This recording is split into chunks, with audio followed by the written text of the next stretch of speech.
Erlangga mundur. Siapa yang ingin kuasai Partai Golkar? Kita akan bahas bersama dengan Hanta Yuda, Direktur Eksekutif Poltreking Indonesia, dan juga Nurdin Halid, Wakil Ketua Umum Partai Golkar. Selamat petang, Mas Hanta. Selamat petang. Dan kita masih menunggu untuk bergabungnya Pak Nurdin Halid. Saya ke Mas Hanta terlebih dahulu. Mas Hanta, terbilang tiba-tiba dan juga dikabarkan tidak ada diskusi ataupun tidak ada komunikasi sebelumnya terkait mundurnya Erlangga. Apa yang Anda baca dari ketiba-tibaan ini? Ya, memang posisi Ketua Umum Golkar yang di Pak Erlangga ini cukup panas ya. Kenapa panas? Karena dua hal faktor. Sebagai veto player Partai Golkar, si Ketua Umum Partai Golkar ini memegang kendali sangat strategis menentukan nama-nama calon. Mohon maaf Mas Hanta, suaranya? Calon se-Indonesia. Ya, bagaimana secara posisi Golkar memegang, tadi sempat terputus. Ya, karena posisi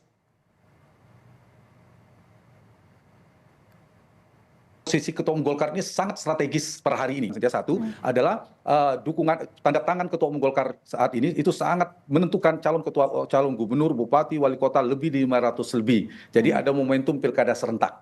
Jadi kalau Ketua Umumnya berganti, ada indikasi posisi-posisi wilayah strategis itu bisa berubah. Nah, bisa jadi yang melatar belakanginya juga ada dinamika terkait dengan nama-nama yang tidak sinkron antar beberapa pihak aktor politik di dalam penentuan dinamika calon kepala daerah, terutama di Golkar. Yang kedua, posisi player Ketua Umum Golkar itu sangat menentukan nanti di pergantian suksesi pemerintahan baru Prabowo Gibran, itu juga memiliki hak prerogatif tanda petik siapa menteri yang akan dikirim oleh Ketua Umum Golkar ke pemerintahan baru. Jadi dua kekuasaan sangat strategis itu yang membuat posisi panasnya kursi Pak Erlangga. Di saat yang sama kita tahu sebelumnya Pak Erlangga juga punya titik lemah terkait dengan kasus hukum misalnya yang sebelumnya sempat ada. Nah, ini yang kita bisa lihat bisa jadi berkelindan. Nah, kalau begitu, apa penyebab yang mendorong mundurnya Pak Erlangga? Menurut saya ada dua faktor. Satu, faktor internal dan eksternal. Faktor internal yang ini adalah pola Golkar, karakteristik Golkar, yaitu di mana turbulensi faksionalisme atau faksionalisasi di internal Golkar itu biasanya menajam di beberapa momentum politik. Apakah menjelang pemilihan presiden, penentuan presiden dari Golkar, atau yang kedua bisa jadi ketika akan ada Munas. Nah, ini bisa jadi riak-riaknya sudah agak muncul. Misalnya ada suara yang menginginkan mendukung Pak Ganjar Pranowo pada saat itu, dan seterusnya. Kemudian ada suara yang evaluasi Pak AH yang sudah cukup lama, padahal kinerja elektoral cukup berprestasi Pak AH. Yang kedua faktor eksternal, ini yang menarik. Faktor internal ini adalah kemungkinan goncangan badai dari luar. Ya, biasanya kekuasaan yang tidak bisa jauh terkait dengan pengaruh di dalam Golkar. Nah, dari dua faktor tadi yang saya sebutkan itu yang melatar belakangi tampaknya Pak Erlangga tiba-tiba harus mundur sebagai Ketua Umum Golkar. Baik, sudah bergabung bersama kami Wakil Ketua Umum Partai Golkar, Pak Nurdin Halid. Selamat sore, terima kasih sudah bergabung. Saya langsung saja. Pak Nurdin, kalau tadi sempat disebutkan Mas Hanta, ada turbulensi, ada riak-riak, ada goncangan dari luar. Betul seperti itu? Sebagai Wakil Ketua Partai Golkar, ya, memang sebetulnya secara pribadi mengagetkan tiba-tiba Ketua Partai Golkar mengundurkan diri. Tetapi kemudian kita bisa memahami dan sangat menghormati daripada alasan yang sangat pribadi pengunduran diri Pak Erlangga Hartarto. Dan kami tidak membaca dan tidak melihat sama sekali ada turbulensi dari luar, ya. Ya kalau pengamat ya bisa saja mengatakan seperti itu. Tapi kami secara internal di Partai Golkar sebetulnya baik-baik saja, tidak ada hal yang perbedaan yang menjurus kepada perbedaan yang bisa menciptakan perpecahan sebetulnya di Partai Golkar. Kita sekarang fokus konsentrasi untuk menangkap pilkada di mana Ketua Umum Pak Erlangga dan rapat pleno yang lalu kita mencanangkan untuk memenangkan pilkada 60%, dan proses untuk itu sekarang ini sudah menuju pada puncak untuk penetapan calon peserta pilkada itu. Nah, ini memang tiba-tiba Pak Erlangga mengundurkan diri itu alasan yang sangat pribadi dan tentu kita tidak bisa mengetahui apa yang sangat pribadi. Tapi begini Pak Nurdin, sebetulnya bahwa ya.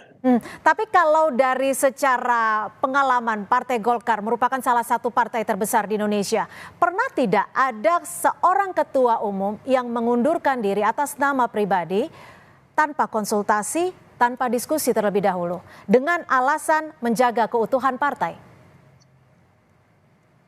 Eh, Sekarang partai itu sebetulnya kalau itu hanya alasan yang untuk kepentingan publik saja sebetulnya itu. So kalau secara internal sekarang partai sangat utuh ya, tidak ada hal-hal yang bersifat gonjang-ganjing, tidak ada hal yang sangat mengkhawatirkan untuk menciptakan perusahaan partai kemudian perlu dijaga keutuhannya. Sekarang Partai Golkar sangat utuh dan sangat solid ini.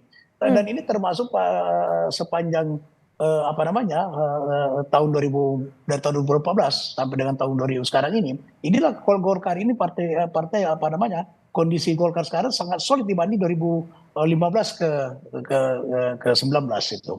Nah, 2019 ke 2024 ini Partai Golkar sangat solid. Memang tahun lalu menjelang rekrutmen pileg itu ada area-area kecil, tapi itu hanya segelintir kader Golkar, hanya segelintir betul kader Golkar yang menghendaki Munaslup karena apa namanya menganggap Pak Erlangga gagal untuk mencalonkan diri sebagai calon presiden maupun wakil presiden. Nah setelah kita mengevaluasi, kita menganalisa tidak ada kegagalan Pak Erlangga, justru kenegarawan Pak Erlangga melihat realitas politik bangsa ini dan kemudian kehendak rakyat, aspirasi rakyat melalui survei, beliau realistis sekali bahwa untuk apa kita maju kemudian kita tidak bisa menangkan secara survei pun kita hampir pasti tidak bisa, elektabilitas tidak pernah bisa beranjak. Justru itu adalah memperlihatkan Pak Erlangga seorang tokoh yang sangat menghormati daripada aspirasi rakyat, kemudian mementingkan kepentingan negara yang lebih besar dibandingkan kepentingan pribadinya maupun kepentingan Partai Golkar. Itu tunjukkan. Kemudian kalau ada yang mengatakan bahwa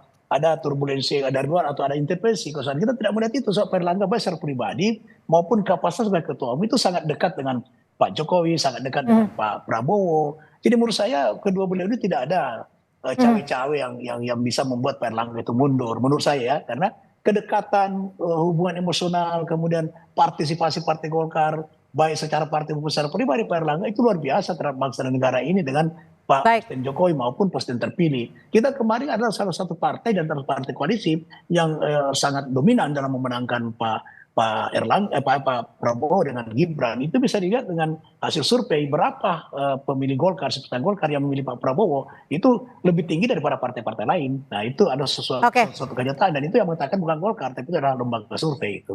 Kalau dari Mas Hanta sendiri melihatnya bagaimana? Ada tidak faktor Jokowi terkait dengan mundurnya Erlangga dari kursi Ketua Umum Partai Golkar?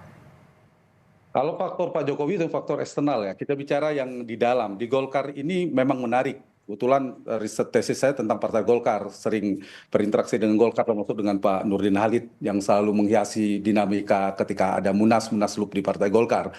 Dan konfirmasi misalnya keinginan mengadakan Munaslup atau Munas dipercepat itu cukup kencang sebenarnya di Partai Golkar. Jadi melihat Golkar itu kan luas ya, ada yang di dalam struktur kekuasaan Golkar itu mungkin sangat solid, tapi ada orang-orang kuat Golkar tapi di luar struktur kekuasaan dan sebagainya itu juga ada. Misalnya suara-suara dari anggota Dewan Pakar seperti Pak Ridwan Hisam, itu kan kerap Golkar dari dalam juga mengkonfirmasi bahwa ada dinamika di internal, ada bahkan disebutkan 3 kelompok yang mendorong ada Munaslup dan seterusnya. Sehingga meskipun mana yang paling kuat, saya pikir tidak bisa dipungkiri ada faktor di Golkar, bukan sesuatu yang buruk di partai, ada faksionalisme. Itu justru membuat partai itu sehat, tinggal partai itu bisa mengelolanya. Turbulensi faksi itu justru menjadi titik membuat partai itu semakin kuat. Nah, poin saya tidak bisa dipungkiri ada keinginan antara Munas tetap di Desember, Munas dipercepat, belakangan kemudian Munaslup. Dan dengan mundurnya Pak Erlangga, maka itu membuka pintu kemungkinan Munas dipercepat alias Munaslup. Itu realitas yang pertama, bahwa kapan Munaslupnya, apakah akan aklamasi ketua umumnya, apakah akan ada pemilihan secara terbuka dan seterusnya. Itu satu.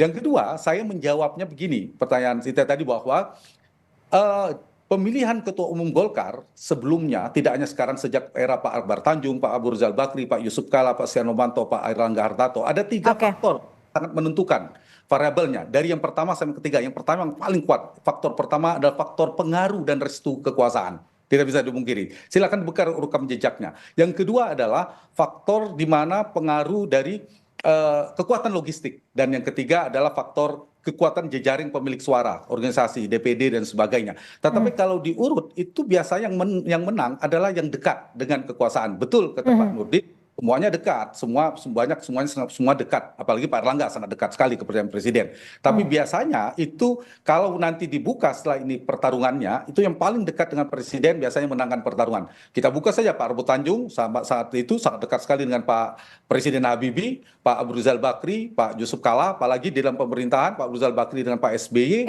Pak Setia Novanto, Pak Jokowi, dan terakhir Pak Erlangga dengan Pak Jokowi. Nah, hari ini maka kalau saya balik kalimatnya ke depan itu siapa yang sangat menentukan kalau Munas Golkar diadakan pada bulan Desember 2024 maka faktor Prabowo Subianto sangat menentukan. Oke, kalau sebelum itu Pak Nurdin dilakukan sebelum pergantian pemerintahan hari ini yang sangat menentukan menurut saya adalah Presiden Joko Widodo. Oke, jadi patokannya ada di situ ya. Tapi sebelumnya kita simak dulu Menteri Investasi sekaligus politisi Partai Golkar Bahlil Lahadalia yang angkat bicara soal mundurnya Erlangga Hartarto dari kursi Ketua Umum Partai Golkar.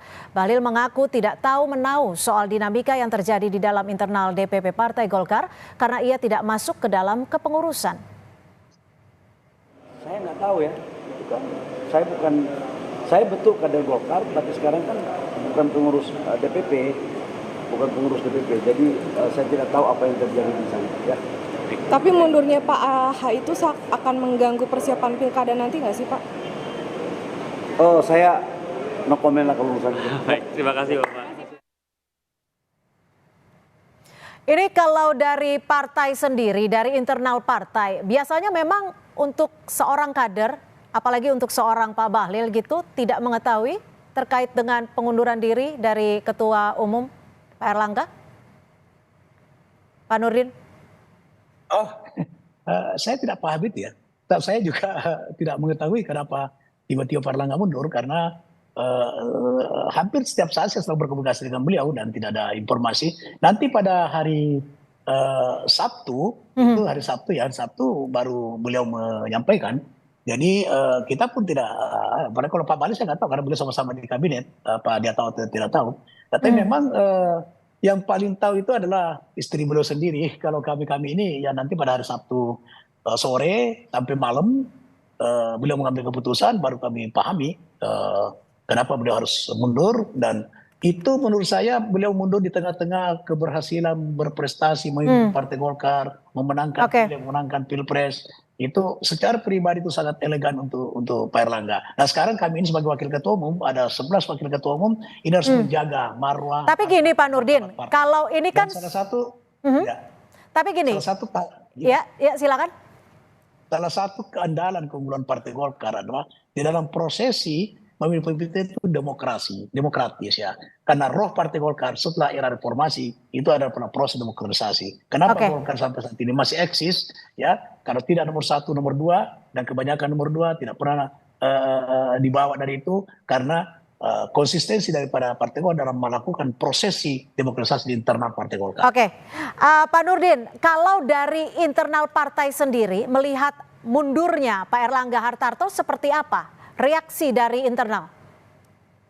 Ya memang sebagian besar daripada kader Partai Golkar, DPP maupun DPD 1 itu memang sebetulnya mengagetkan dan menyayangkan. Tapi setelah kita mendengar pertimbangan yang rasional, yang produktif ya demi eksistensi Partai Golkar ke depan, maka kami bisa memahami dan sangat mengerti serta memberikan apresiasi dan penghormatan yang sangat tinggi kepada Pak Erlangga karena jasa beliau yang luar biasa di Partai Golkar.